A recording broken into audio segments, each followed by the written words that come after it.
My name is Amanda Odoi, and I work with the Center for Gender Research, Advocacy and Documentation, which is one of the research departments in the University of Cape Coast. Our main activities look at male research, female research, and how to create an inclusive space where gender rights are fully respected. So about talking about men in Ghana, there's no one unique characteristic that defines a man.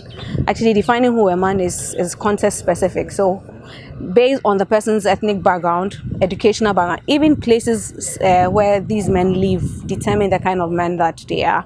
But generally, when we are talking about a man in Ghana, we have certain characteristics or expectations that somebody that's a provider, somebody that's able to provide for the home, for his family, the needs of the wife, the needs of the children, and even extended family. We're looking at somebody who is also virile, the sexual prowess. So most of them, we are talking about men, and then they will just go, a man is somebody that must be virile, ability to last long in bed, ability to prove yourself as a man. These are some of the characteristics. And also your ability to, fatherhood is also a measure of masculinity in Ghana.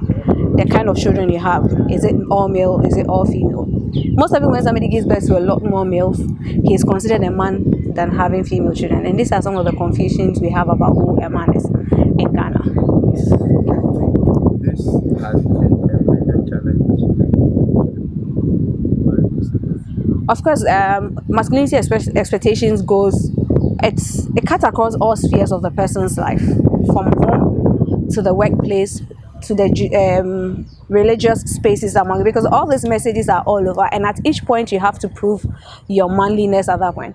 At work, nobody expects you to prove yourself as a man, but at home you are. So if you are unable to give housekeeping allowance, you are unable to provide the needs of your family, then there are challenges that men face at home because of their inability to provide and meet those roles at home. I think one thing that men in Ghana most importantly have to know is that masculinity is context specific. First one, wherever you find yourself is what defines you. One thing they should also understand is that you can't achieve all the expectations that society has of you as a man. It comes with your age. At a certain age, you cannot, or you are not expected to have children. You can't meet it. It comes with your ability to provide. If you don't have a certain means, you don't force yourself. Live your masculinities according to your abilities of what you can do. If you can't fight in public, don't force yourself to be like the major or the most strongest person. If you are weak in certain areas, own up, accept it. That's not what will make you less of a man. And then we should also understand that masculinity is not all about being able-bodied, because even amongst men, there's this distinction. We have various forms of masculinity, such that even persons with disability or persons with effeminate characteristics I mentioned earlier, because the person was born with female characteristics, is undervalued. So we refuse to tap or fail to tap into the abilities that the person has, because we think they don't meet those expectations that they have as a man. You don't have to have all male children. You don't have to have all male children. Female children are also as useful as male children. That is why you even had your mother to start with, because you believe that she possessed certain things that are important to you. You can raise your children, your female children, to be able to occupy spaces where men occupy as well. So the way forward, I should sum up: be who you are, accept yourself. Don't leave yourself to be or meet the expectations of somebody else. Just be who you are. Okay, so all that we have said, how does it link?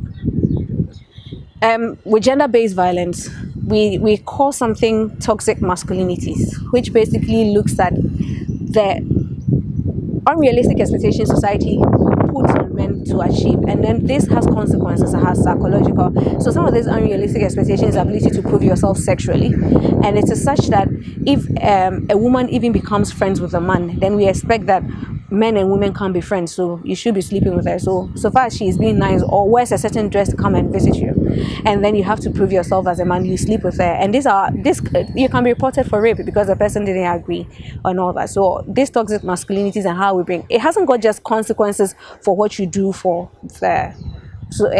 what you do against somebody, even yourself as a person. How do you feel after? How do the consequences that come from being abusive, like going to jail, losing your job, losing your status in society and all that, how do this all affect you as a person, is what men have to think about. Be who you are. You see, you know your abilities as a person. If you are confident in yourself for who you are and who you know yourself to want to be, then it gives you the time to process every message that you pick up. One thing that we also have to clear is that it is not everything that we teach men that they pick.